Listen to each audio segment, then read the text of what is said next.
Let's talk about Errevon the Rimelord from Critical Role, and slight spoilers for Campaign 3, but really nothing to be worried about. This guy was just brought up by Chetney in Campaign 3 when he revealed some truths about his backstory, basically saying that this guy was running rampant and it's one of the reasons he's afraid of dragons. Errevon isn't a dragon though, it's actually an ice elemental behemoth that broke through the elemental planes and had a brief reign of terror on the newly founded Tal'Dorei.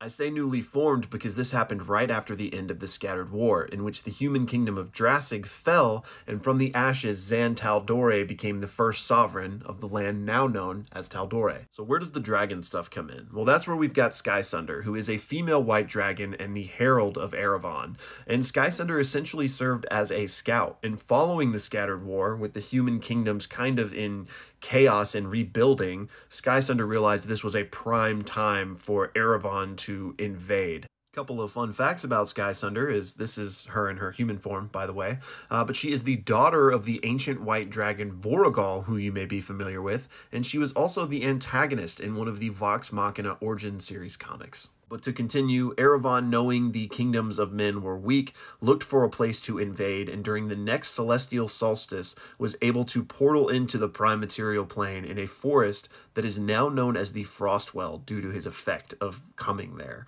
And he essentially plunged Tal'Dorei into an eternal winter that was known as the Ice Lost Years. It was during these Ice Lost Years that Chetney would have been referring to, when both Skysunder and Errevon would have been wreaking havoc on the land. And it wasn't until the newly formed Council of Tal'Dorei was able to convince the kingdoms of Craghammer and Singorn to work together, whom had just been staunch enemies during the Scattered War, to take down Errevon. So these parties working in tandem were able to push Errevon back through the elemental portal, and the Ashari people were able to seal it shut. And the celebration of this victory became known as Winter's Crest all throughout Tal'Dorei.